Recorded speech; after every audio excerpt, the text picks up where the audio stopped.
അർജുന വിഷാദ യോഗം ഭഗവത്ഗീതയിലെ 18 അധ്യായങ്ങളെ യോഗങ്ങളായിട്ടാണ് 18 യോഗങ്ങളായിട്ടാണ് അവതരിപ്പിച്ചിരിക്കുന്നത്.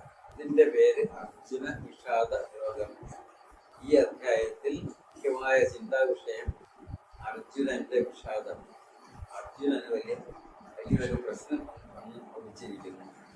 നമ്മളും ജീവിതത്തിൽ ഇങ്ങനെയുള്ള കാര്യങ്ങൾ അന്വേഷിക്കുന്നത്, സത്യം അന്വേഷിക്കുന്നു. ജീവിതത്തെ നയിക്കുന്നതായ സത്യത്തിന്റെ സ്വഭാവം എന്ത്, ജീവിതത്തിൽ നടന്നിരിക്കുന്ന സത്യത്തിന്റെ സ്വഭാവം അതെങ്ങനെ നമ്മുടെ ജീവിതത്തെ നയിക്കുന്നു, ഇങ്ങനെയുള്ള കാര്യങ്ങളെല്ലാം നമ്മൾ നടത്തുന്നത് എപ്പോഴാണ്? നമ്മളുടെ ബുദ്ധി വെച്ചുകൊണ്ട് നമ്മൾ ജീവിച്ച് ചില പ്രതിസന്ധികളിൽ നിന്ന് അർജുനനും ഇവിടെ ഒരു പ്രതിസന്ധി വന്ന് പെട്ടിരിക്കുന്നു. അങ്ങനെ പ്രതിസന്ധിയിൽ വന്ന് പെടുമ്പോഴോ സങ്കടവും ഒരു പ്രയാസം അർജുനൻ ഉണ്ടായി, വിഷാദം ഉണ്ടായി. അങ്ങനെ അർജുനനുണ്ടായ വിഷാദത്തെ പോലും ഇവിടെ ഒരു യോഗമായി കണക്കാക്കിയിരിക്കും. മറ്റു യോഗങ്ങളൊന്നും അല്ല, തത്വപരമായിട്ട് ഓരോന്നും പഠിപ്പിക്കുന്നു. ഇവിടെ തത്വപരമായിട്ടൊന്നും പഠിപ്പിക്കുന്നില്ല, മറിച്ച് കൈകാര്യം ചെയ്തത് ഒരാളിന്റെ ഇവിടെ ആരാണ്? സത്യാന്വേഷിയായ ശിഷ്യനായിട്ട് വന്ന് നിൽക്കുന്ന, ശിഷ്യനായിട്ടില്ല കേട്ടോ, മഹാഭാരതത്തിൽ ഒരു കഥാപാത്രമായിട്ട് നിൽക്കുന്നതേ ഉള്ളൂ. ആര്? അർജുനനായാലും കൊള്ളാം, ശ്രീകൃഷ്ണനായാലും കൊള്ളാം, പറയുന്ന ധൃതരാഷ്ട്രയായാലും കൊള്ളാം, എല്ലാവരും. അപ്പോ ഇവിടെ അർജുനന്റെ വിഷാദം ഒരു യോഗമായി മാറിയത് എങ്ങനെ? ഇതിനൊരു പൂർവപക്ഷം എന്നുള്ള നിലയിൽ വേണം കണക്കാക്കേണ്ടത്. പൂർവപക്ഷം എന്ന് പറഞ്ഞാൽ എന്താ അർത്ഥം? പൂർവപക്ഷം സിദ്ധാന്തപക്ഷം. സിദ്ധാന്തപക്ഷം എന്ന് പറയുമ്പോൾ നമുക്ക് എന്താണോ പഠിക്കേണ്ടത് അത് അവതരിപ്പിക്കുന്നു.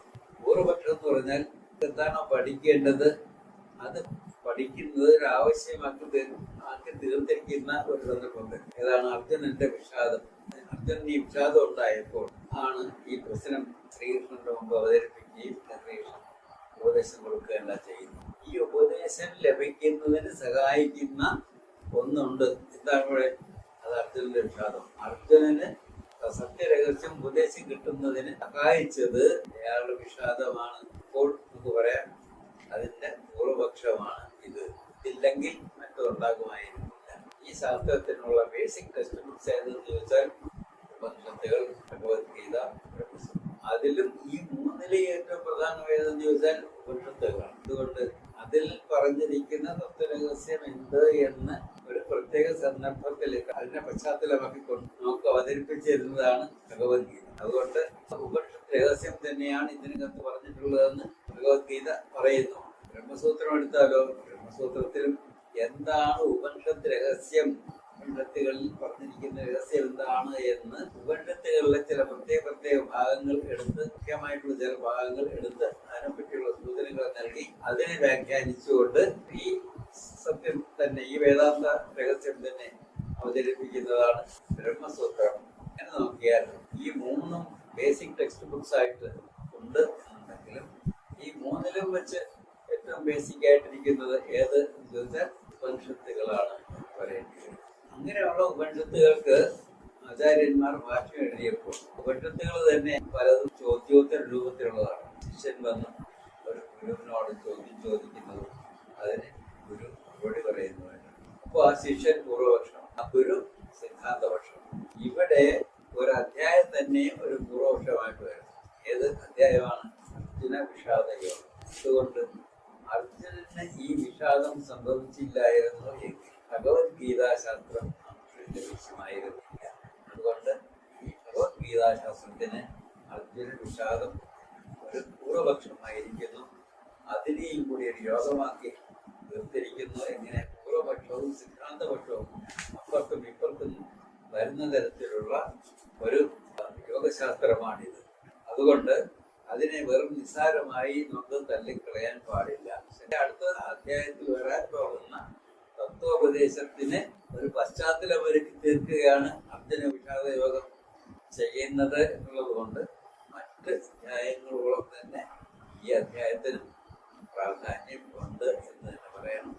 അതുകൊണ്ട് തന്നെ അതിനെ യോഗത്തിന്റെ ഒരു തലത്തിലേക്ക് അതിനെ ഉയർത്തിയാണ് ഇവിടെ കാണുന്നത്. അതുകൊണ്ട് സിദ്ധാന്തപക്ഷത്തിനോട് യോജിപ്പിച്ചു വെച്ച് കാണേണ്ട ഒരു പൂർവപക്ഷമാണിത്. ധൃതരാഷ്ട്രവാച ധർമ്മക്ഷേത്രേ കുരുക്ഷേത്രേ സമവേദായുത്സവഃ ആമഗാഃ പാണ്ഡവാശ്ചൈവ ഹിമകുർവത സഞ്ജയ ധൃതരാഷ്ട്ര ഉവാച എന്ന് പറഞ്ഞുകൊണ്ട് എന്ന് പറഞ്ഞ് ധൃതരാഷ്ട്രൻ പറഞ്ഞു. ധൃതരാഷ്ട്രനാരാണ് ഭാരതകഥയിലെ കൗരവന്മാരുടെ അച്ഛൻ. എന്നാലും ഈ സന്ദർഭത്തിൽ ധൃതരാഷ്ട്രം എന്ന് പറയുന്നതിന് ഒരു പ്രത്യേക അർത്ഥവ്യാപ്തിയുണ്ട്. ഈ മഹാഭാരത യുദ്ധം തന്നെ നടക്കുന്ന സന്ദർഭത്തിൽ ആരാണ് രാജ്യം ഭരിക്കുന്നത്? ഓരോരോ അല്ല ദുര്യോധനൻ ഒക്കെ അല്ലേ? ദുര്യോധനനാണോ ധൃതരാഷ്ട്രനാണോ രാജാവ്? രാജാവ് അപ്പോഴും ധൃതരാഷ്ട്രനാണ്. പിന്നെ ധൃതരാഷ്ട്രക്ക് കണ്ണ് കാണാൻ പാടില്ലാത്തതുകൊണ്ട് ധൃതരാഷ്ട്രക്ക് വേണ്ടി ദുര്യോധനൻ രാജ്യം ഭരിക്കുന്നു എന്നേ ഉള്ളൂ. എന്നാലും രാജാവ് തത്വത്തിൽ അപ്പോഴും ധൃതരാഷ്ട്രം. ധൃതരാഷ്ട്രം എന്നുള്ള വാക്കിന്റെ അർത്ഥം എന്താണ്? ധൃതമായ രാഷ്ട്രത്തോട് കൂടിയവൻ. ധൃതം എന്ന് പറഞ്ഞാൽ ധരിച്ച് നിർത്തിയിരിക്കുന്നു, രാഷ്ട്രത്തെ ധരിച്ച് നിർത്തിയിരിക്കുന്നു. അവിടെ ഒന്നും തത്വവിരോധമായി നടക്കാൻ അവസരം കൊടുക്കാതെ അതിനെല്ലാം താങ്ങി നിർത്തിയിരിക്കുന്ന ആരാണ്? അവിടുത്തെ ഗവൺമെന്റാണ്. അതുപോലെ ഇവിടെ ഈ സന്ദർഭത്തിൽ രാജ്യത്തിന്റെ വ്യവസ്ഥിതിയെ മുഴുവൻ താങ്ങി നിർത്തിയിരിക്കുന്നത് ആരാണ്? ധൃതരാഷ്ട്രരാണ്. ശുദ്ധമായ രാഷ്ട്രത്തോട് കൂടിയവൻ ധൃതരാഷ്ട്രം. രാജ്യത്തെ ആര് താങ്ങി നിർത്തിയിരിക്കുന്നു അവൻ ധൃതരാഷ്ട്രം. ധൃതരാഷ്ട്രയുടെ പ്രത്യേകത എന്താണ്? കണ്ണ് കണ്ടുകൂടാ എന്നുള്ളതാണ് ധൃതരാഷ്ട്രയുടെ പ്രത്യേകത. കണ്ണുകൊണ്ട് കണ്ടുകൂടാ എന്നുള്ളത് നമുക്ക് ഈ സന്ദർഭത്തിൽ ഉൾക്കണ്ണ് കണ്ടുകൂടാ എന്നും മനസ്സിലാക്കാം. കാഴ്ചയില്ലാത്തവൻ, ഉൾക്കണ്ണിൽ കാഴ്ചയില്ലാത്ത ഒരാളാണ് രാജ്യം ഭരിക്കുന്നത് എന്നറിയാം. കാഴ്ചയില്ലാത്തവൻ, മനസ്സുകൊണ്ട് കാണേണ്ടത് കാണാനുള്ള കാഴ്ചയില്ലാത്തവൻ രാജ്യം ഭരിച്ചാൽ രാജ്യത്തിന്റെ സ്ഥിതി എന്തായിരിക്കും? നിലക്കോലം ആകുകയുള്ളൂ അല്ലേ? അപ്പോൾ അങ്ങനെ ഒരു സാഹചര്യത്തിലാണ് ഇപ്പോൾ നമ്മൾ നിൽക്കുന്നത് ഈ കഥയിൽ. അങ്ങനെയുള്ള ധൃതരാഷ്ട്രം ഉവാച പറഞ്ഞു. ആരോടാണ് പറയുന്നത്? സഞ്ജയനോടാണ് പറയുന്നത്. സഞ്ജയനും ധൃതരാഷ്ട്രവും തമ്മിലുള്ള ഒരു ഈ സന്ദർഭത്തിൽ ഒരു ബന്ധമാണ്. എന്താണ്? ധൃതരാഷ്ട്രം ഇപ്പോൾ എവിടെ ഇരിക്കുന്നു? കൊട്ടാരത്തിൽ ഇരിക്കുകയാണ്. യുദ്ധം എവിടെ നടക്കുന്നു? കുരുക്ഷേത്രത്തിൽ നടക്കുന്നു. ധൃതരാഷ്ട്രക്ക് അപ്പോഴപ്പോൾ മനസ്സിലാകത്തക്കവണ്ണം അവിടെ യുദ്ധരംഗത്ത് എന്തെല്ലാം ഇവിടെ നടക്കുന്നു എന്ന് നേരിട്ട് മനസ്സിലാക്കത്തക്കവണ്ണം ഒരു ദിവ്യമായ കണ്ണ് സഞ്ജയന് കൊടുത്തു. വ്യാസൻ കൊടുത്തു. എന്തിന്? ധൃതരാഷ്ട്രക്ക് ഇവിടെ ഇരുന്നു കൊണ്ട് യുദ്ധരംഗം മുഴുവൻ കാണത്തക്കവണ്ണം അത്ര വിശദമായിട്ട് വിശദീകരിച്ചു കൊടുക്കുവാൻ ഉള്ള കണ്ണ് സഞ്ജയന് കൊടുത്തു. അപ്പോൾ അങ്ങനെയുള്ള സഞ്ജയനോടാണ് ചോദിക്കുന്നത്. തന്റെ അടുത്തിരിക്കുന്നു സഞ്ജയൻ. അച്ഛൻ ചോദിക്കുന്നു യുദ്ധരംഗത്ത് എന്ത് നടക്കുന്നു എന്നാണ്. അവിടെ എന്താണ് ആ യുദ്ധരംഗത്തെ പറ്റി ധൃതരാഷ്ട്രം പറയുന്നത്? ധർമ്മക്ഷേത്രേ കുരുക്ഷേത്രേ സമവേദായുയുത്സവഃ മാമകാഃ പാണ്ഡവാശ്ചൈവ ഹിമകുർവത സഞ്ജയ. ധർമ്മക്ഷേത്രമാകുന്ന കുരുക്ഷേത്രത്തിൽ, അത് ധർമ്മക്ഷേത്രത്തിൽ കുരുക്ഷേത്രത്തിൽ സമവേദായുയുത്സവഃ യുദ്ധം ചെയ്യാൻ ആഗ്രഹിച്ചുകൊണ്ട് ഒന്നിച്ചുകൂടിയിരിക്കുന്ന ആരാണ്? മാമകാഃ പാണ്ഡവാശ്ചൈവ, എന്റെ ആളുകളും പാണ്ഡവന്മാരും. അവരല്ലേ യുദ്ധം ചെയ്യാൻ പോകുന്നത്. ഹിമകുർവത, എന്ത് ചെയ്തു? സഞ്ജയ പറയുക. ഇതാണ് ചോദ്യം. ഇതിനകത്തും ചില മർമ്മപ്രധാനമായ കാര്യങ്ങൾ കുറിച്ച് വെച്ചിട്ടുണ്ട്. എന്താണ്? ധർമ്മക്ഷേത്രേ കുരുക്ഷേത്രേ. ഈ ഒരു രാജ്യത്തിൽ എന്താണ് നടക്കേണ്ടത്? ധർമ്മം നിലനിൽക്കണം. അതാണ് രാജ്യം ഭരിക്കുന്ന രാജാവിന്റെ പ്രധാന കർത്തവ്യം. എന്താണ്? രാജ്യത്ത് ധർമ്മം നിലനിൽക്കണം. അങ്ങനെയുള്ള ധർമ്മക്ഷേത്രം. ധർമ്മക്ഷേത്രം എന്ന് പറഞ്ഞാൽ എന്താ? ധർമ്മം നിലനിൽക്കേണ്ട ക്ഷേത്രം. ധർമ്മത്തിന് പ്രസക്തിയുള്ളത് എപ്പോഴാണ്? ധർമ്മത്തിന്റെ വിപരീതമായിട്ട് അധർമ്മം വരും ഇല്ലേ? അധർമ്മം നിലനിൽക്കാൻ പാടില്ല, ധർമ്മം നിലനിൽക്കണം. ഈ ധർമ്മവും അധർമ്മവും എവിടെയാണ് പ്രസക്തമായി വരുന്നത്? നമ്മൾ ചെയ്യുന്ന കാര്യങ്ങൾ അല്ലേ? ഇപ്പോൾ ധർമ്മവും അധർമ്മവും എപ്പോഴും ഏതിനോട് ചേർന്ന് പോകും? കർമ്മങ്ങളോട് ചേർന്ന് അല്ലേ? എന്തെങ്കിലും ചെയ്യുമ്പോൾ മാത്രമേ അത് ധർമ്മമാണോ അധർമ്മമാണോ എന്നുള്ള ചോദ്യം വരുന്നുള്ളൂ. ഒന്നും ചെയ്യാതിരിക്കുന്ന ഒരാളിനെ സംബന്ധിച്ചോളം ഈ രണ്ട് ചോദ്യമില്ല. ധർമ്മമാണോ അധർമ്മമാണോ എന്ന രണ്ട് ചോദ്യമില്ല. ധർമ്മസന്ദർഭത്തിൽ മാത്രം പ്രസക്തമായി വരുന്ന അതാണ് ഏത്, ഈ ധർമ്മമാണോ അധർമ്മമാണോ എന്ന്. അപ്പോൾ ധർമ്മം പൊരുതേണ്ട ക്ഷേത്രം എന്ന ഇടം. അപ്പൊ ധർമ്മം പൊരുതേണ്ടതായിട്ടുള്ള ഇടമാണ് ഈ രാജ്യം. അതിൻ്റെ ഒരു ഒരു മർമ്മസ്ഥാനം ആയിട്ട് വന്ന് നിൽക്കുന്നു കുരുക്ഷേത്രം. ഈ അവിടെ എന്ത് നടക്കുന്നു എന്നത് വേണം രാജ്യത്തിന്റെ ഭാവി നിശ്ചയിക്കേണ്ടത്. ആ സ്ഥലത്തിന്റെ പേരെന്നാണ് കുരുക്ഷേത്രം. ക്ഷേത്രം ഇടം. അത് ഗുരുവാണ്. ഗുരു എന്ന് എന്താ സംസ്കൃതത്തിൽ ഗുരു എന്ന് പറഞ്ഞാൽ ഇന്നത് ചെയ്യുക, ഒരാളോട് പറയുന്നതാണ് ഗുരു. അപ്പോൾ അവിടെ ഈ കർമ്മമാണ് വരുന്നത് അല്ലേ. അപ്പൊ കുരുക്ഷേത്രം എന്ന് പറഞ്ഞാൽ ഇന്നത് ചെയ്യുക ഇന്നത് ചെയ്യരുത് എന്ന് ഉള്ള നിർദ്ദേശത്തിന് സ്ഥാനം. അപ്പൊ കർമ്മങ്ങൾക്ക് സ്ഥാനമുള്ള ധർമ്മക്ഷേത്രം, അവിടെയാണ് ധർമ്മം പുലരേണ്ടത്, അതുകൊണ്ട് പാടില്ല. അങ്ങനെയുള്ള ധർമ്മക്ഷേത്രമാകുന്ന കുരുക്ഷേത്രം. അവിടെ ധർമ്മക്ഷേത്രത്തെയും കുരുക്ഷേത്രത്തെയും നമ്മൾ ചേർത്ത് വെച്ച് തന്നെ കാണും. ധർമ്മം എപ്പോഴും കർമ്മത്തിനോട് ചേർന്ന് പോകുന്നു. കർമ്മത്തെ സൂചിപ്പിക്കുന്ന വാക്കാണ് ഗുരു. അങ്ങനെ കുരുക്ഷേത്രമായിരിക്കുന്ന ധർമ്മക്ഷേത്രത്തിൽ, ധർമ്മക്ഷേത്രമായിരിക്കേണ്ട ഈ കുരുക്ഷേത്രത്തിൽ സമവേദായുത്സവം, യുദ്ധം ചെയ്യാനുള്ള താല്പര്യത്തോടു കൂടി അവർ ഒന്നിച്ചുകൂടി. ധൃതരാഷ്ട്രന്റെ വാക്കുകളാണ്. മാമകാഹ പാണ്ഡവാശ്ചര്യ. രാജാവൊക്കെ ആരാണ്? ഇപ്പോഴും ധൃതരാഷ്ട്രനാണ്. അപ്പൊ രാജാവായിരിക്കുന്ന ഒരാള് ഭരിക്കുന്ന സന്ദർഭത്തിൽ എന്റെ ആളുകളും നിന്റെ ആളുകളും എന്ന് പറഞ്ഞ് ഭരിക്കാൻ പാടുണ്ടോ? എന്റെ ആളുകൾക്ക് ഇന്ന നീതി, എന്റെ അല്ലാത്ത ആളുകൾക്ക് വേറെ രീതി. എങ്ങനെയാണ് ഇപ്പൊ ഇക്കാലത്തുള്ള ഭരണം നടക്കുന്നത്? അങ്ങനെയാണ്. പക്ഷെ അതായിരുന്നില്ല പണ്ട് കാലത്ത് രാജ്യഭരണത്തിലുണ്ടായിരുന്ന സംഭവം. അവിടെ എന്റേതെന്നോ നിന്റേതെന്നോ ഉള്ള ഒരു ഭേദകൽപ്പനയ്ക്കും സ്ഥാനമില്ലാതെ ധർമ്മം നിലനിൽക്കണം എന്നുള്ളതായിരുന്നു ഇന്നത്തെ സംഭവം. പക്ഷെ ധൃതരാഷ്ട്രത്തെ പറ്റിയപ്പോൾ കുഴപ്പം എന്താണ്? കണ്ണ് കാണില്ല. അതുകൊണ്ട് പറഞ്ഞാൽ സത്യത്തിൽ ഉറച്ചു നിൽക്കാനുള്ള കണ്ണൊന്നും ഇല്ല. അതുകൊണ്ട് എന്ത് സംഭവിക്കുന്നു?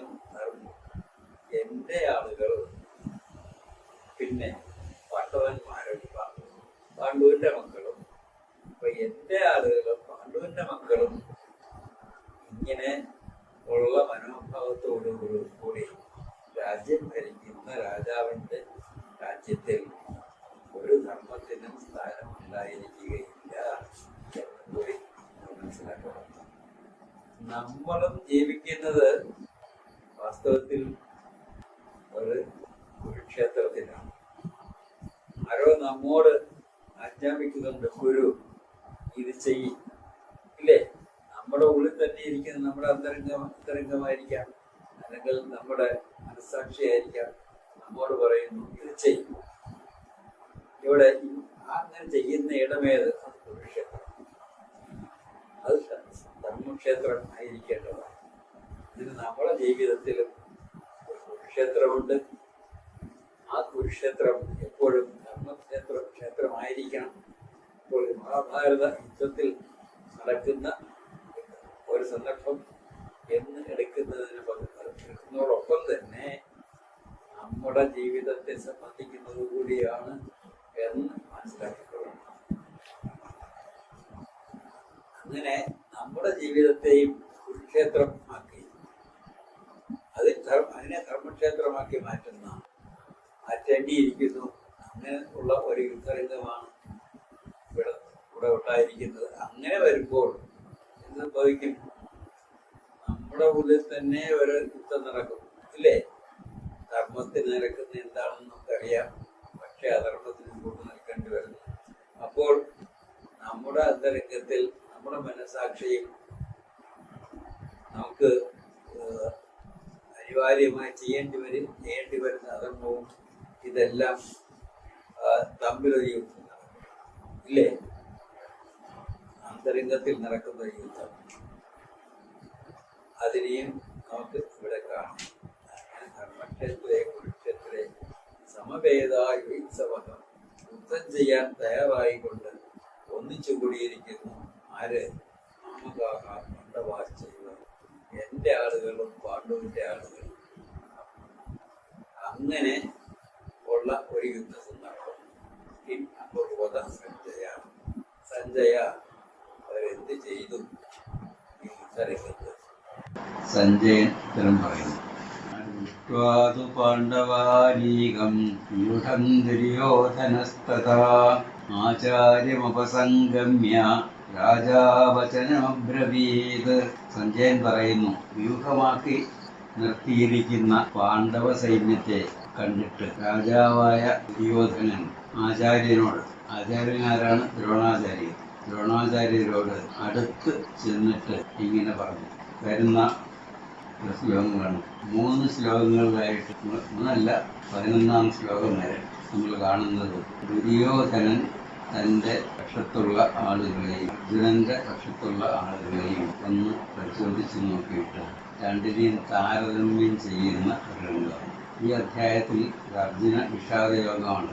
അർജുനന്റെ വിഷാദം അവതരിപ്പിക്കുന്നതിന് മുമ്പ് ദുര്യോധനന്റെ ഒരു വിഷാദം അവതരിപ്പിക്കുന്നു. ദുര്യോധനന്റെ വിഷാദം എന്താണ്? തൻ്റെ സൈന്യത്തിന്റെ അപര്യാപ്തത, ശത്രുപക്ഷത്തെ സൈന്യത്തിന്റെ പര്യാപ്തത. ഇത് കണ്ടിട്ട് ഉള്ള പരാജയബോധം കൊണ്ട് ഉള്ള വിഷാദമാണ് ദുര്യോധനനുള്ളത്. അത് കഴിഞ്ഞ് ആണ് അർജുനൻ രംഗത്ത് വരുന്നത്. അർജുനനും ഒരു വിഷാദം അവതരിപ്പിക്കും. അത് തനിക്ക് പരാജയം സംഭവിച്ചു പോകും എന്നുള്ള വിഷാദമല്ല, മറിച്ച് കൂടുതൽ തത്വപരമായ താൻ അധർമ്മം ചെയ്യാൻ പോകുന്നു, അത് ചെയ്യാൻ പാടില്ലല്ലോ, അതെങ്ങനെ ഒഴിവാക്കാം, അതിൻ്റെ പേരിലുള്ള ഒരു വിഷാദമാണ് നമ്മൾ അർജുനനിൽ കാണുന്നത്. ഇങ്ങനെ നോക്കുമ്പോൾ ഇവരുടെ രണ്ടുപേരുടെയും വിഷാദങ്ങൾ തമ്മിൽ തട്ടിച്ചു നോക്കിയാൽ ഒന്ന് വെറും ഒരു ലോകസാധാരണമായ പരാജയബോധം കൊണ്ടുണ്ടാകുന്ന വിഷാദം, മറ്റേത് താൻ അധർമ്മം ചെയ്യാൻ പോകുന്നു, അത് ഒഴിവാക്കണം, എന്താണ് വഴി എന്ന് അന്വേഷിച്ചുകൊണ്ടുള്ള വിഷാദം. ഈ 2 വിഷാദങ്ങളെയും നമ്മൾ ഇങ്ങനെ തട്ടിച്ചു നോക്കണം. പശ്യൈതാം പാണ്ഡുപുത്രാണാം ആചാര്യമഹതിം ചമോം വ്യൂഢാം ദ്രുപദപുത്രേണ തവ ശിഷ്യേണ ധീമതാ. ദുര്യോധനൻ ദ്രോണാചാര്യരോട് പറയുന്ന വാക്കുകളാണ്. ആചാര്യ, അങ്ങയുടെ ശിഷ്യനും ബുദ്ധിമാനും ആയ ദ്രുപദപുത്രൻ ദൃഷ്ടദ്യുമ്നൻ വ്യൂഹമാക്കി നിർത്തിയിരിക്കുന്ന ഈ പാണ്ഡവ സൈന്യത്തെ നോക്കിക്കണ്ടാലും ഒരു പ്രത്യേക വിഭാഗം എടുത്തിട്ട് അവർ ശത്രുക്കൾക്ക് വന്ന് ഇടപെടാൻ സാധിക്കാത്ത തരത്തിലുള്ള പ്രത്യേകതരം വ്യൂഹങ്ങൾ ഉണ്ട്. പ്രത്യേക ആകൃതിയിൽ അവർ നിൽക്കും. അങ്ങനെയാണ് വ്യൂഹങ്ങൾ. അങ്ങനെ പലതരം വ്യൂഹങ്ങളുണ്ട്. അങ്ങനെ വ്യൂഹത്തിൽ സജ്ജമാക്കി നിർത്തിയിരിക്കുന്ന അവരുടെ സൈന്യത്തെ ഒന്ന് നോക്കിക്കണ്ടാലും ഇനി ആരൊക്കെ അതിനകത്തുണ്ട് പ്രത്യേകതയുള്ളവരായിട്ട്, അത് ദുര്യോധനൻ എണ്ണി തന്നെ പറയുന്നു. അത്ര ശൂരാമഹേശ്വാസ ഭീമാർജുന സമായുധി യുയുധാനോ വിരാടശ്ച ദ്രുപദശ്ച മഹാരഥഃ കേതുശ്ച കാശിരാജശ്ച വീര്യവാൻ പുരുജിത് കുന്തിഭോജശ്ച ശൈബ്യശ്ച നരപുംഗവഃ യുധാമന്യുശ്ച വിക്രാന്ത ഉത്തമൗജാശ്ച വീര്യവാൻ സൗഭദ്രോ ദ്രൗപദേയാശ്ച സർവയേവ മഹാരഥാഃ. ശൂരന്മാരും വലിയ വില്ലാളികളും യുദ്ധകാര്യത്തിൽ ഭീമനോടും അർജുനനോടും തുല്യരും ആയ യുയുധാനൻ സാത്യകി, വിരാടൻ, മഹാരഥനായ ദ്രുപദൻ, ദൃഷ്ടകേതു, ചേകിതാനൻ, വീര്യവാനായ കാശിരാജാവ്, പുരുജിത്ത്, കുന്തിഭോജൻ, പുരുഷശ്രേഷ്ഠനായ ശൈബ്യൻ, പരാക്രമിയായ യുധാമന്യു, ദ്രൗപദി പുത്രന്മാർ ഇവരെല്ലാം അവിടെയുണ്ട്. എല്ലാവരും മഹാരഥന്മാരും ആണ്. ഇത്രയും ആളുകളെ എണ്ണിപ്പറഞ്ഞു. ഇനി ഇത്രയും ആളുകളെ ആരുടെ ഭാഗത്ത് എണ്ണിപ്പറഞ്ഞു? പാണ്ഡവരുടെ പക്ഷത്ത് ഉള്ളതായിട്ട് ആരെണ്ണി പറഞ്ഞു? ദുര്യോധനൻ എണ്ണി പറയും. ഇനി തന്റെ പക്ഷത്തുള്ളവരെ പറ്റി പറയും. അസ്മാകം തു വിശിഷ്ടായേ താൻ നിബോധദ്വിജോത്തമ നായക മമ സൈന്യസ്യ ജ്ഞാർത്ഥം താൻ ബ്രവീമിതേ. ബ്രാഹ്മണശ്രേഷ്ഠനാണ് ആര്? ദ്രോണാചാര്യൻ. ബ്രാഹ്മണശ്രേഷ്ഠ, നമ്മുടെ പക്ഷത്തുള്ള വിശിഷ്ടന്മാർ ആരെല്ലാം ആണെന്ന് അങ്ങ് മനസ്സിലാക്കിക്കൊള്ളു. എന്റെ സൈന്യത്തിന്റെ നായകന്മാരായിട്ടുള്ള അവർ ആരെല്ലാമാണെന്ന് കൂടുതൽ ജാഗ്രതയോട് കൂടി ഇരിക്കുന്നതിന് വേണ്ടി ഞാൻ പറയാം. ഇവിടെ സജ്ഞാർത്ഥം എന്നുള്ള വാക്കിന് പല അർത്ഥങ്ങളുണ്ട്. കൂടുതൽ ജാഗ്രതയോട് കൂടി ഇരിക്കുന്നതിന് വേണ്ടി എന്നുള്ള അർത്ഥമുണ്ട്. പിന്നെ സജ്ഞ എന്ന് പറഞ്ഞാൽ പേര് എന്നർത്ഥമുണ്ട്. അപ്പോൾ പേര്, എല്ലാവരുടെയും പേരെടുത്ത് പറയുന്നതിന് വേണ്ടി ഞാൻ പറയാം. ഒരു പരാജയബോധം ഇതിനകത്ത് നിർമ്മിച്ച് കാണുന്നു. പിന്നെ വേറൊരർത്ഥമുള്ളത് ഒരു സിമ്പൽ എന്നുള്ള തരത്തിൽ മാത്രം ഞാൻ പറയാം. പ്രതീകം എന്നുള്ള തരത്തിൽ, അടയാളം എന്നുള്ള തരത്തിൽ മാത്രം ഞാൻ പറയാം എന്ന് നടരാജ ഗുരു ആ അർത്ഥമാണ് സ്വീകരിച്ചിട്ടുള്ളത്. ഭവാൻ ഭീഷ്മശ്ച കർണശ്ച കൃപശ്ച സമിതിഞ്ജയഃ അശ്വത്ഥാമാഭികർണശ്ച സൗമദസ്തൈവ ച അന്യേ ച ബഹവഃ ശൂരാ മദർത്ഥേ തിക്തജീവിതാഃ നാനാശസ്ത്രപ്രകരണാഃ സർവേ യുദ്ധവിശാരദാഃ. അങ്ങുണ്ട് ആരുണ്ട്? ദ്രോണാചാര്യരും ഭീഷ്മരും കർണനും കൃപാചാര്യനും ഉണ്ട്. യുദ്ധത്തിൽ വിജയിയായി തീരുന്ന ശീലം മാത്രമുള്ള യുദ്ധമാവുണ്ട്. വികർണൻ ഉണ്ട്. സോമദത്തന്റെ പുത്രനായ ഭൂരിശ്രവസുണ്ട്. അതുപോലെ തന്നെ എനിക്ക് വേണ്ടി ജീവിതത്തെ ത്യജിച്ചവരും പലതരം ആയുധങ്ങൾ പ്രയോഗിക്കുന്നതിൽ സമർത്ഥരും ആയ സർവരും വേറെയും അനേകം ശൂരന്മാരുണ്ട്. എല്ലാവരും യുദ്ധ വിശാരദന്മാരും ആണ്. തന്റെ ഭാഗത്തുള്ള ആളുകളുടെ പേര് എടുത്തു പറഞ്ഞു. പക്ഷെ അവിടെ ദുര്യോധനന്റെ ഒരു വിലയിരുത്തൽ എന്താണ്? തന്റെ ഭാഗത്തുള്ളവരെല്ലാം തനിക്ക് വേണ്ടി യുദ്ധം ചെയ്ത് വ്യക്തമായ ജീവിതത്തോട് കൂടിയവരാണ് എന്ന് പറഞ്ഞാൽ അവരിപ്പോൾ തന്നെ അവരുടെ ജീവിതത്തെ ത്യജിച്ചു കഴിഞ്ഞിരിക്കുന്നു. ആർക്കു വേണ്ടി? ദുര്യോധനന് വേണ്ടി. അർജുനൻ കരുതുന്ന എങ്ങനെയാണോ ഒരു ധർമ്മയുദ്ധം ചെയ്യുവാൻ വന്നിരിക്കുന്നു എന്നുള്ള ഭാവത്തിലാണ് അർജുനൻ വന്നിരിക്കുന്നത്. ദുര്യോധനനോ സൈന്യത്തിലുള്ള എല്ലാവരെയും യുദ്ധം ചെയ്യാൻ പ്രേരിപ്പിക്കുന്നത് എന്താണ്? ദുര്യോധനനോടുള്ള ലാഭം. അവരെല്ലാം യുദ്ധം ചെയ്ത് തനിക്ക് വേണ്ടി ജീവിതം സമർപ്പിക്കാൻ തയ്യാറായിട്ട് വന്നിരിക്കുന്നു എന്നല്ല പറയുന്നത്. എനിക്ക് വേണ്ടി അവരെല്ലാം സ്വന്തം ജീവിതം ഈ യുദ്ധത്തിൽ തിരിച്ചു കഴിഞ്ഞു. ആ ഭാവത്തിലാണ് ഇവരെല്ലാം ഇവിടെ വന്നിട്ടുള്ളത് എന്ന് ദുര്യോധനൻ തന്റെ ഒരുതരം ധാർമ്മികമായ പരാജയബോധം ഇവിടെ അതിനകത്ത് നിർണ്ണയിക്കുന്നുണ്ട്. ഇനി അടുത്തതാണ് ദുര്യോധനന്റെ ഒരു വിലയിരുത്തൽ. ഇപ്പോ അർജുനന്റെ ഭാഗത്തുള്ള സൈന്യത്തിൽ ഉള്ള പ്രധാനപ്പെട്ട ആളുകളെല്ലാം എണ്ണിപ്പറഞ്ഞു. തന്റെ ഭാഗത്തുള്ള പ്രധാനപ്പെട്ട ആളുകളുടെ പേര് എണ്ണിപ്പറഞ്ഞു. എന്നിട്ട് തന്റെ ഭാഗത്തുള്ളവർ എല്ലാവരും തനിക്ക് വേണ്ടി സ്വന്തം ജീവിതം ധരിച്ചു കഴിഞ്ഞവരായിട്ട് വന്ന് നിൽക്കുന്നവരാണെന്ന് പറഞ്ഞു. എന്നാലും ഇവിടെ യുദ്ധമാണ്, യുദ്ധത്തിലാണ് ഏർപ്പെട്ടിരിക്കുന്നത്. യുദ്ധത്തിൽ ബലം കൊണ്ട് ആരാണ് ജയിക്കുന്നു അവർക്കാണ് വിജയം. അതുകൊണ്ട് ബലാബലമാണ് ഇവിടെ മുഖ്യം. ഇത് വെച്ചുകൊണ്ട് ദുര്യോധനൻ ഇവിടെ ഒരു വിലയിരുത്തൽ, ഒരു കമ്പാരിസൺ, ഒരു താരതമ്യ പഠനം അല്ലെങ്കിൽ താരതമ്യ നിരീക്ഷണം ഇവിടെ നടത്തുന്നു. അതിനെപ്പറ്റി ശത്രു സൈന്യത്തെയും തന്റെ സൈന്യത്തെയും താരതമ്യം ചെയ്തിട്ട് തനിക്ക് എന്താണ് വരാൻ പോകുന്നത് എന്നുള്ള ഒരു ധാരണ ദുര്യോധനന് ഉള്ളതായിട്ട് നാം ഇവിടെ കാണും. അപര്യാപ്തം തദസ്മാകം ബലം ഭീഷ്മാഭിരക്ഷിതം പര്യാപ്തം ദ്വിതമേതേഷാം ബലം ഭീമാഭിരക്ഷിതം. അപര്യാപ്തം തദസ്മാകം ബലം ഭീഷ്മാഭിരക്ഷിതം. ഭീഷ്മരാൽ രക്ഷിക്കപ്പെട്ടിരിക്കുന്ന ബലം, സൈന്യം എങ്ങനെയുള്ളതാണ്? സ്വന്തം സൈന്യം ഈ യുദ്ധത്തിൽ അപര്യാപ്തമാണല്ലോ. മറ്റേതോ ഭീമാഭിരക്ഷിതം, ഭീമനാൽ രക്ഷിക്കപ്പെടുന്നതാണ്. അതോ പര്യാപ്തം ഇതമേതേഷാം ബലം, ഈ അവരുടെ സൈന്യം പര്യാപ്തമാണ്, ഭീമനാൽ രക്ഷിക്കപ്പെടുന്നതാണ്. മറ്റിടത്ത് ഭീഷ്മാചാര്യര് തന്നെ നാഥനായി നിൽക്കും. എന്നാലും അത് പര്യാപ്തമല്ല. ഭീമൻ അവിടെ നാഥനൊന്നുമല്ല, ബലമുണ്ട് എന്നുള്ളതല്ല. ഭീമനാൽ രക്ഷിക്കപ്പെടുന്നതാണ് എന്നുണ്ടെങ്കിലും അത് പര്യാപ്തമാണ് എന്ന് പറഞ്ഞു. അവിടെ ഒരു പരാജയബോധം ദുര്യോധനൻ ഉണ്ടായിരിക്കുന്നു. ഇവിടെ ഒരു പ്രയോഗം പ്രത്യേകം ശ്രദ്ധിക്കേണ്ടതാണ്. അപര്യാപ്തമായ സ്വന്തം സൈന്യത്തെ പറ്റി പറയുമ്പോൾ സാധാരണഗതിയിൽ എന്താണ് പറയേണ്ടത്? ഈ എന്റെ സൈന്യവും അവരുടെ സൈന്യം തന്നെ പറയേണ്ടത്. പക്ഷെ ഇവിടെ അങ്ങനെ അല്ല പറയും. പിന്നെ ഇങ്ങനെയാണ് തസ്മാകം സൈന്യം, മാകം സൈന്യം, സ്വന്തം സൈന്യം, അതിനെപ്പറ്റി എന്നാണ് പറഞ്ഞിരിക്കുന്നത്. അത് ആ അപര്യാപ്തമായ നമ്മുടെ സൈന്യം. മറ്റതിനെ പറ്റി എന്ത് പറഞ്ഞു? പര്യാപ്തം ഇതമേതേഷാം ബലം. പര്യാപ്തമായ ഈ അവരുടെ സൈന്യം, അവരുടെ സൈന്യത്തെ പറ്റി പറയുമ്പോൾ ഇത് എന്നും, നമ്മുടെ സൈന്യത്തെ പറ്റി പറയുമ്പോൾ അത് എന്നും തലതിരിച്ച് പറഞ്ഞിരിക്കുന്ന ഒരു പ്രത്യേകത ഇവിടെ കാണും. അതിൽ നിന്ന് എന്താണ് നമുക്ക് ഊഹിക്കാൻ സാധിക്കുന്നത്? ഇതൊക്കെയാണ് എന്നുണ്ടെങ്കിലും, പരാജയബോധമുണ്ട് എന്നുണ്ടെങ്കിലും, ദുര്യോധനന്റെ ഉപബോധം മനസ്സിൽ കിടക്കുന്നത് ഒരു ധർമ്മത്തിനോടുള്ള അത് വരുമ്പോ എന്ത് പറയുന്നു?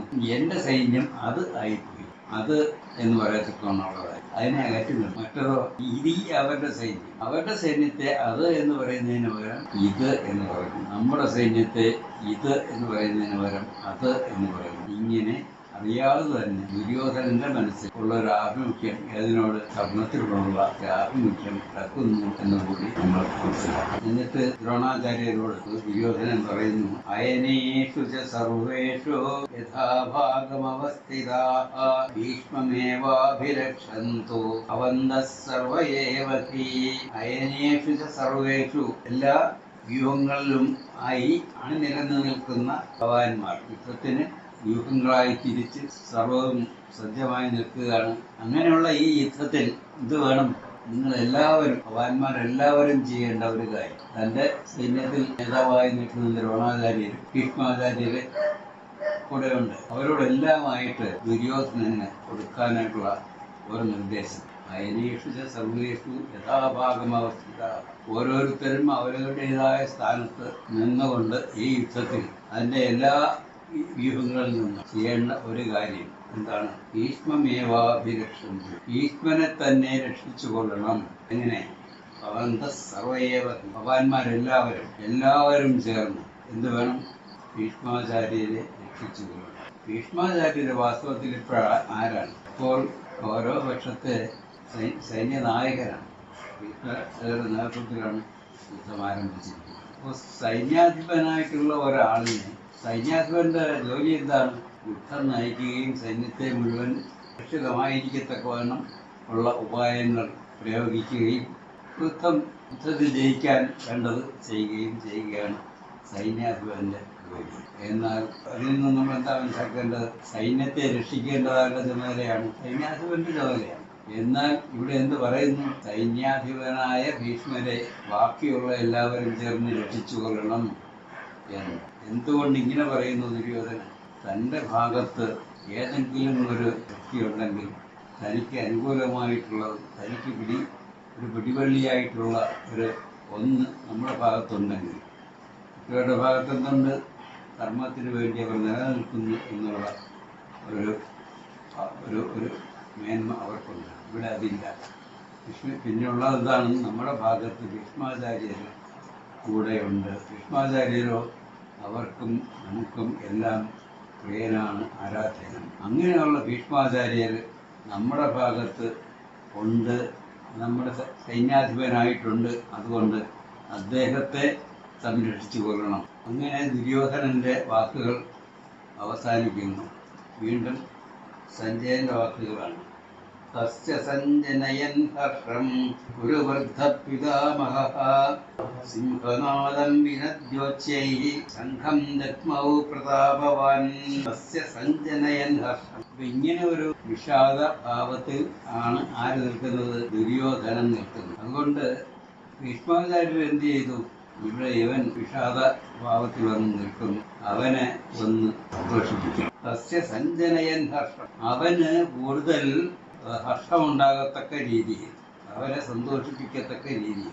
കുരുവൃദ്ധ പിതാമഹ, കുരുവൃദ്ധനായ ആ പിതാമഹൻ ഭീഷ്മാചാര്യർ. സിംഹനാദം വിനദ്യോച്ഛൈ, സിംഹനാദം പോലെയുള്ള ആ ശംഖം ജത്മൗ പ്രതാപവാൻ, ആ പ്രതാപവാനായിട്ടുള്ള അദ്ദേഹം ശംഖെടുത്ത് വിളിച്ചു. സിംഹനാദം പുറപ്പെടുവിക്കുന്നത് പോലെയുള്ള ആ ശംഖ് എടുത്ത് അദ്ദേഹം വിളിച്ചു. തതശംഖാശ്ച ഭേര്യശ്ച പണവാനക ഗോമുഖാഃ സഹസൈവാഭ്യഹന്യന്ത സശബ്ദസ്തുമുലോഭവത് തതഃശംഖാശ്ച ഭേരിശ്ച.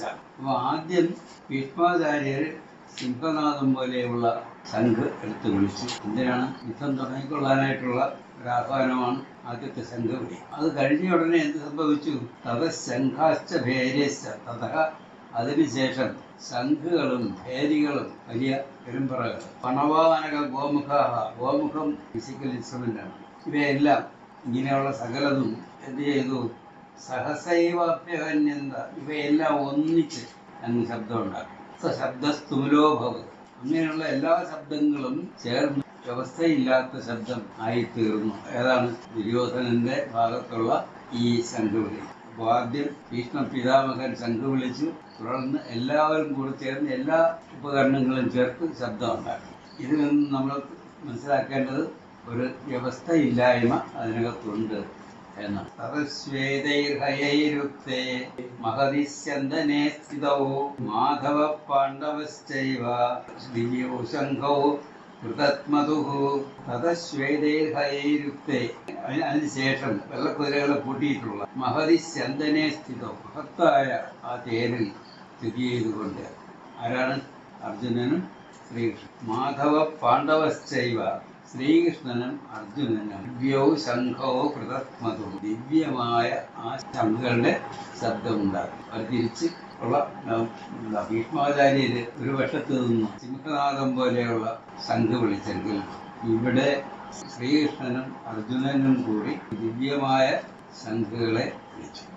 ഇവിടെ ഒരു പ്രത്യേകത നമ്മൾ കാണുന്നത്, അവിടെ സേനാനായകനാണ് ശംഖെടുത്ത് വിളിച്ചിരിക്കുന്നത്. അപ്പോൾ സ്വാഭാവികമായും ഈ വശത്ത് നിന്നും ആദ്യത്തെ ശംഖ് വിളിക്കേണ്ടത് ആരായിരിക്കണം? ഇവിടുത്തെ സേനാനായകനായിരിക്കണം. പക്ഷെ ഇവിടെ വിളിച്ചിരിക്കുന്നത് അവരല്ല. ഇവിടെ അർജുനനും ശ്രീകൃഷ്ണനും ഒരു തേരിലിരുന്നു കൊണ്ട് ദിവ്യമായ ശംഖ് വിളിക്കുകയാണ് ചെയ്യുന്നത്. അതിൽ നമ്മൾ എന്താ മനസ്സിലാക്കേണ്ടത്? ഇവിടെ ഒരു മഹാഭാരത യുദ്ധം എന്ന സന്ദർഭത്തിലാണ് ഇത് നടക്കുന്നത് എന്നുണ്ടാകും. ഈ ഭഗവത്ഗീതയുടെ സന്ദർഭത്തിൽ നമ്മൾ കാണേണ്ടത്, മുഖ്യമായി കാണേണ്ടത് മഹാഭാരത യുദ്ധത്തെ അല്ല, മറിച്ച് ശ്രീകൃഷ്ണനും അർജുനനും ചേർന്ന് ഒരുക്കുന്ന ഒരു ഒരു ഒരു സംവാദമുണ്ട്, ഗുരുശിഷ്യ സംവാദം. അതിനാണ് മുഖ്യത. അവിടെ സാധാരണ സൈന്യത്തിന്റെ ബലമാണ് നമ്മൾ കണ്ടതെങ്കിൽ ഇവിടെ ദിവ്യമായ ശംഖ്, അറിവിൻ്റെതായ ലോകത്ത് പ്രകാശം പരത്തുന്നതായ ആ ശംഖുകൾ എടുത്തു വിളിച്ചു. ഈ ഒരു പ്രത്യേകത നമ്മൾ ഇവിടെ കാണേണ്ടതാണ്. പാഞ്ചജന്യം ഹൃഷീകേശോ ദേവദത്തം ധനഞ്ജയ പൗണ്ഡ്രം ദത്മോ മഹാശംഖം ഭീമകർമാവിപ്രബോധരഃ. ഏതെല്ലാം ക്രമത്തിൽ വിളിച്ചിരിക്കുന്നു പറയും. പാഞ്ചജന്യം ഹൃഷീകേശോ. ഹൃഷീകേശനായ ശ്രീകൃഷ്ണൻ പാഞ്ചജന്യം എന്ന ശംഖാണ് വിളിച്ചത്. ദേവദത്തം ധനഞ്ജയ. ദേവദത്തം എന്ന ശംഖ് അതിനുശേഷം ധനഞ്ജയൻ വിളിച്ചു. പൗണ്ഡ്രം ദത്മോ മഹാശംഖം ഭീമകർമാ പ്രബോധര. ഭീമമായ കർമ്മങ്ങൾ എപ്പോഴും ചെയ്യുന്ന ശീലമുള്ള പ്രബോധരൻ ഭീമൻ എന്ന് വിളിച്ചു. പൗണ്ഡ്രം എന്ന ശംഖ് വിളിച്ചു. അപ്പോൾ ഇവിടെ നാം കാണുന്നത് മറ്റിടത്ത് എന്ത് കണ്ടു? ഭീഷ്മരോ ശംഖ് വിളിച്ചപ്പോൾ ബാക്കി എല്ലാവരും ചേർന്ന് അവരവരുടെ കയ്യിലുള്ള ഉപകരണങ്ങൾ എടുത്ത് ശബ്ദമുണ്ടായി. ഇവിടെയോ ഓരോരുത്തരെ ക്രമപ്രകാരം ഒരു ക്രമനിഷ്ഠയുണ്ട് ഇവിടെ പാണ്ഡവ സൈന്യത്തിന് എന്ന് നമ്മൾ കാണും. അങ്ങനെ ഒരു നിഷ്ഠയോടുകൂടി ആദ്യം ശ്രീകൃഷ്ണൻ വിളിച്ചു, പിന്നെ അർജുനൻ വിളിച്ചു, പിന്നെ ഭീമൻ വിളിച്ചു. പിന്നീടോ അനന്തവിജയം രാജാ കുന്തിപുത്രോ യുധിഷ്ഠിരഃ നകുലഃ സഹദേവശ്ച സഘോഷമണിപുഷ്പകോ. അനന്തവിജയം രാജാ കുന്തിപുത്രോ യുധിഷ്ഠിരഃ. കുന്തിപുത്രനായ യുധിഷ്ഠിരൻ, ധർമ്മപുത്രർ, ഏത് ശംഖാൻ വിളിച്ചത്? അനന്തവിജയം എന്നു പേരുള്ള ശംഖ് വിളിച്ചു. നകുലഃ സഹദേവശ്ച സുഘോഷ മണിപുഷ്പകോ. സുഘോഷം മണിപുഷ്പകം എന്ന രണ്ട് ശംഖുകൾ ആര് വിളിച്ചു? നകുലനും സഹദേവനും വിളിച്ചു. ഇങ്ങനെ ഒരു ക്രമത്തോടു കൂടിയാണ് ഇവിടെ എല്ലാവരും ശംഖ് വിളിച്ചിരിക്കുന്നത്. പിന്നീട് കാശ്യശ്ച പരമേശ്വാസ ശിഖണ്ഡീ ച മഹാരഥ ദൃഷ്ടദ്യുമ്നോ വിരാടശ്ച സാത്യകിശ്ചാപരാജിതഃ ദ്രുപദോ ദ്രൗപദേയശ്ച സർവശ പൃഥിവീപതേ സൗഭദ്രശ്ച മഹാബാഹോ സംഘാൻ ദത്മ പൃഥക് പൃഥക്. പിന്നീട് ഓരോരുത്തരുടെയും കാര്യം എടുത്തു പറഞ്ഞു. കാശി രാജാവ് ശിഖണ്ഡീജ മഹാരഥനായ ശിഖണ്ഡി, ദൃഷ്ടദ്യുമ്നം വിരാടൻ, സാത്യകിശ്ച അപരാജിത ആർക്കും തോൽപ്പിക്കാനാകാത്ത തരത്തിൽ ഉള്ള സാത്യകി, ദ്രുപദൻ ദ്രൗപദിയുടെ മക്കൾ, സർവശ പൃഥിവീപതേ ഇവരെല്ലാവരും അല്ലയോ രാജാവേ. സഞ്ജയൻ പറയുന്ന വാക്കുകളാണ്. സൗഭദ്രശ്ച മഹാബാഹുവായ സൗഭദ്രൻ, ശംഖാൻ ദത്മു പൃഥക് പൃഥക് ഇവരെല്ലാവരും അവരവരുടെ സംഘങ്ങളെ വെവ്വേറെ വിളിച്ചു. അപ്പോൾ മറ്റിടത്തെല്ലാം കൂട്ടത്തോടുള്ള വഴിയായിരുന്നെങ്കിൽ ഇവിടെ ഓരോരുത്തരായി അതിന്റെ ക്രമം അനുസരിച്ച് ഉള്ള ഒരു സംഘം പുറപ്പെടുവിക്കുകയാണ് ഇവരുടെ ഭാഗത്തു നിന്നും ഉണ്ടാകുന്നത്. സഘോഷോധാർത്തരാഷ്ട്രാണാം ഹൃദയാനി വിദാരയത് നഭശ്ച പൃഥിവീം ചൈവ തുമുലോ വെനുനാദയൻ. വാദ്യനാദങ്ങൾ കൂടിക്കലർന്ന ആ ശബ്ദം ആകാശത്തെയും ഭൂമിയെയും മാറ്റൊലിക്കൊള്ളിച്ചുകൊണ്ട് ധൃതരാഷ്ട്ര പുത്രന്മാരുടെ ഹൃദയത്തെ ഉണർക്കുക തന്നെ ചെയ്തു. അപ്പോൾ ഇങ്ങനെ ഒരു നിഷ്ഠയോടുകൂടി ഒരു ക്രമപ്രകാരം അർജുനന്റെ ഭാഗത്തു നിന്നും പാണ്ഡവന്മാരുടെ ഭാഗത്തു നിന്നും ഈ ശബ്ദങ്ങൾ പുറപ്പെടുവിച്ചു വന്നപ്പോൾ വാസ്തവത്തിൽ ദുര്യോധന പക്ഷത്തുള്ള ആളുകളുടെ ഹൃദയത്തെ അത് പിളർന്നുകളയുക തന്നെ ചെയ്തു. അഥ വ്യവസ്ഥിതാൻ ദൃഷ്ട്വാ അർത്ഥരാഷ്ട്രാംഗവിധ്വജഃ പ്രവൃത്തെ ശസ്ത്രസമ്പാദേ ധനുരുദ്യമ്യ പാണ്ഡവഃ ഋഷീകേശം തഥാ വാക്യം ഇതമാകമഹീപതേ. മഹാരാജാവെ, തുടർന്ന് ആയുധപ്രയോഗം തുടങ്ങിക്കഴിഞ്ഞു. അപ്പോ ഇത് കഴിഞ്ഞാൽ പിന്നെ ആദ്യം വെല്ലുവിളിയാണ്. അത് കഴിഞ്ഞാൽ പിന്നെ ആയുധപ്രയോഗം തുടങ്ങുകയായി. യുദ്ധം തുടങ്ങിക്കഴിഞ്ഞു. ആ സന്ദർഭത്തിൽ അവിധ്വജനായ അർജുനൻ ഇളക്കമില്ലാതെ നിൽക്കുന്ന ധൃതരാഷ്ട്രപുത്രന്മാരെ കണ്ടിട്ട് പറഞ്ഞു, അച്യുത, രണ്ട് സേനകളുടെയും നടുവിൽ എന്റെ തേര് കൊണ്ടുവന്നിയായിരുന്നു. സേനയോരുഭയോർ മധ്യേ രഥം സ്ഥാപയമേച്യുത. അവിടെ അസ്ത്രങ്ങളെല്ലാം പറന്നു തുടങ്ങി. ആ ഒരു നിമിഷത്തിലാണ്, ഒരു ക്രിട്ടിക്കൽ മൊമെന്റ് എന്ന് പറയാവുന്ന ആ നിമിഷത്തിലാണ് അർജുനൻ പറയുന്നത്, ഭഗവാനെ, എന്റെ തേര് ഈ രണ്ട് സൈന്യങ്ങളുടെയും നടുവിൽ കൊണ്ടുവന്ന് നിർത്തിയാൽ. അങ്ങനെ വാസ്തവത്തിൽ യുദ്ധം തുടങ്ങിക്കഴിഞ്ഞതിന് ശേഷം ആർക്കെങ്കിലും സാധിക്കുമോ നടുവിൽ കൊണ്ടുവന്ന് രഥം നിർത്താൻ? അപ്പൊ അങ്ങനെ ഒരു സന്ദർഭം അല്ല നമ്മൾ കാണേണ്ടത്. കൂടുതൽ തത്വപരമായിട്ടുള്ള ഒരു സ്ഥാനമാണ്. അർജുനന്റെ നിലപാട് ഇപ്പോൾ നാം കാണാൻ പോകുന്നത് ദുര്യോധനൻ പക്ഷത്തെ ശത്രുക്കളായി കാണുന്ന ഒരാളായിട്ടല്ല, മറിച്ച് സഹോദരന്മാരായിട്ട് കാണുന്ന ആളായിട്ടാണ് നമ്മൾ അർജുനനെ കാണാൻ പോകുന്നത്. ഒരു ന്യൂട്രലായിട്ടുള്ള പൊസിഷൻ നമുക്ക് ഭഗവത്ഗീതയിൽ ഉടനീളം കാണുകയും ചെയ്യാം.